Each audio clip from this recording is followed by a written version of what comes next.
Public से हम निवेदन करना चाहते हैं कि यह लोकशाही का जो इलेक्शन है हर 5 साल में आता है और ये हमारा बहुत गंभीर से लेना चाहिए क्योंकि हमारा भविष्य ठहराता है। हमने पिछले 20 साल जाति धर्म के नाम पर बस हमें इमोशनल ब्लैकमेल किया गया। जब जब इलेक्शन आए इन्होंने दंगे फसाद किए, साथ में बैठ के पार्टियां की और इलेक्शन हमको जाति धर्म पर करके हमें एक पीढ़ी हमारा पूरा बर्बाद कर दिया है। और मैं आप सभी को आह्वान करना चाहता हूं कि 13 मई को इस बार इलेक्शन में सबने ज्यादा से ज्यादा वोटिंग करना है और जो इंसान मोदी साहब को सपोर्ट करना है, उनके जो विकास गंगा है अगर उसे यहाँ लाना है तो जो उनके साथ खड़ा रहने वाला है उसको वोटिंग करने के लिए बटन नंबर 21 जो रिमोट कंट्रोल है, यहाँ का विकास का रिमोट कंट्रोल, आप उसे 21st सेंचुरी का विकास का रिमोट कंट्रोल बता सकते हैं और उसको दबाकर यहाँ युवाओं का जिद करना है, विकास का जिद करना है।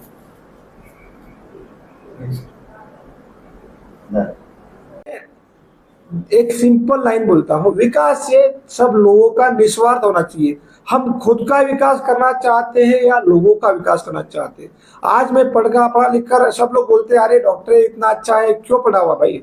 मुझे समर्पित करना है मेरा ये ज्ञान जो मुझे मेरे लोगों के लिए काम आ सके। डॉक्टर बाबा साहब अम्बेडकर जी बोलते हैं कि आप पढ़ो लिखो और संघर्ष करने के लिए अपने सबको साथ लो और अपना अगर ज्ञान उनको अगर यूज होता है तो हम भी परमात्मा के साथ जुड़ते हैं। ये मुझे पढ़ाया गया है, सिखाया गया और उस जिला परिषद को आगे जाने के लिए मैं प्रयास करूंगा। आज तो मार्केट के अंदर ये चर्चा चल रही है कि अगर बीजेपी अगर आती है तो हमारा संविधान पूरी तरह से खत्म हो जाएगा। इनको आप क्या आह्वान करना चाहेंगे कि क्या सही है क्या झूठ है? बिल्कुल गलत है। देखो आदरणीय मोदी जी साहब ने बताया है, अमित भाई शाह ने भी बताया है कि यहाँ का संविधान जब तक ये है वो बदलेगा नहीं। संविधान बदलता नहीं है। हाँ बेशक जैसे पहले हमारे यहाँ मोबाइल नहीं था तो वहाँ जब उस समय जो कार्यक्रिया था वो अलग था, कम्युनिकेशन अलग था। अभी मोबाइल आ चुका है तो उसके हिसाब से क्राइम की भाषा भी बदल रही है। अगर जैसा समय जाता है उस हिसाब से क्राइम बदलता है और अगर क्राइम बदलता है तो कहीं न कहीं नियमावली में समय के हिसाब से थोड़ा बहुत बदलाव होता है। संविधान बदलना ये खाली अपोजिशन पार्टी का उसमें आरोप होता है, संविधान कोई बदलने वाला है नहीं। और डॉक्टर बाबा साहब अम्बेडकर जी साहब ने बहुत बताया है कि टाइम पे ये माइनर चेंजेस हमारे इंसान के, मेरे बहुजन के जो ग्रामीण में है, जो निचला वर्ग है उसे ऊपर लाने के लिए जो कर सके, हम सबको इक्वल कैसा आ सके उसके लिए प्रयास करने के लिए ये संविधान है। और ये संविधान जब तक रहेगा, जब तक यहाँ इंसान रहेगा, जब तक यहाँ लोकशाही रहेगी।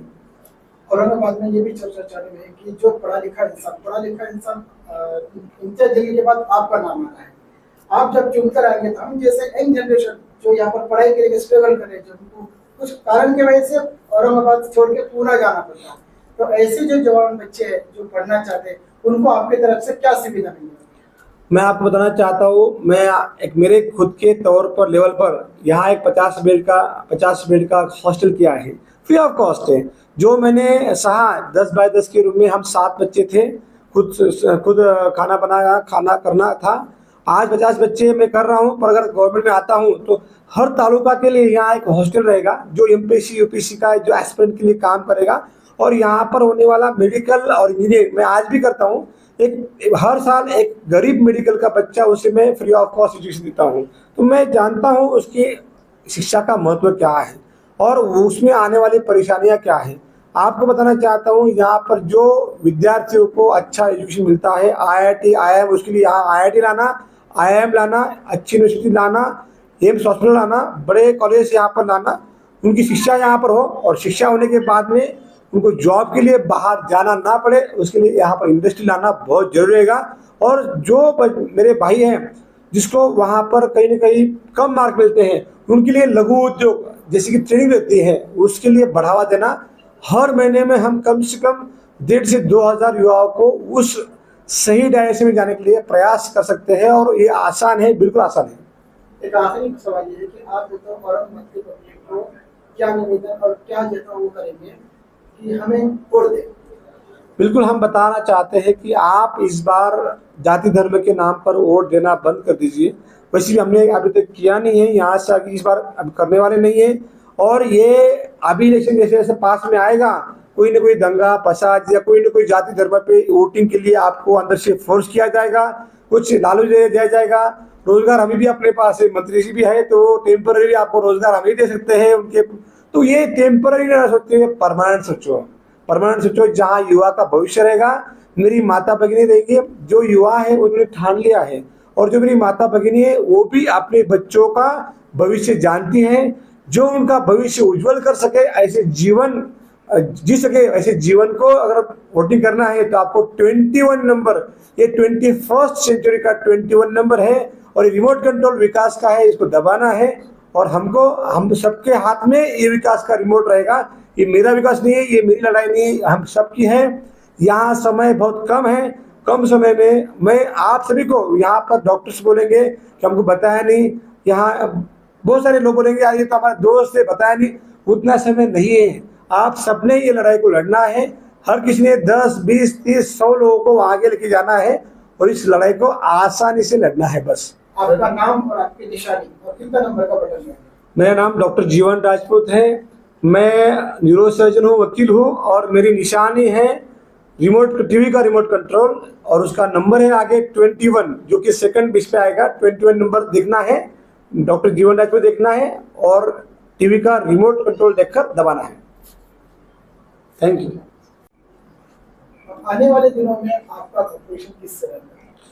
देखो कंपटीशन यहाँ इम्तियाज भाई है कि उनका एजुकेशन अच्छा है, बाकी दोनों का तो मेंबर ऑफ पार्लियामेंट ये लोगों को मानने ही नहीं है, जिनको यहाँ पर विधानसभा में क्वेश्चन उठाने नहीं आते, जिन्होंने 20 साल वहाँ पर रहे थे उनको वहाँ पर कुछ बोलने आता नहीं है, और आता भी है तो खाली पानी रोकना आता है, विकास को रोकना आता है। इसलिए दोनों तो आउट ऑफ कॉम्पिटिशन है। रही बात इम्तियाज भाई की, तो उनका भी वोट अगर आप उनको वोट करते हो तो वो वोट विकास को नहीं जाएगा, वो वोट हैदराबाद की गुलामी को जाएगा। और आपको विकास के लिए करना है तो एक ही ऑप्शन अभी रहा है, और वो विकास का बटन ही रहा है बस। अक्सर देखा जाता है कि लोग चुनकर आने के बाद अपने वादे भूल जाते हैं। आज एक माहौल है औरंगाबाद का कि बातें तो बहुत होती है, लेकिन एजुकेशन के ऊपर और मेडिकल सेक्शन के ऊपर कोई बात करने को तैयार होता नहीं है। नाली बनाना और रोड बनाना ये तो गवर्नमेंट के काम है। आप चुनकर आने के बाद गरीब जनता के लिए, आम नागरिक के लिए आप क्या काम करेंगे? सबसे इम्पोर्टेंट तो यही है कि जो भी यहाँ पर लिस्ट में खड़ा है, हर किसी का उद्देश्य होता है।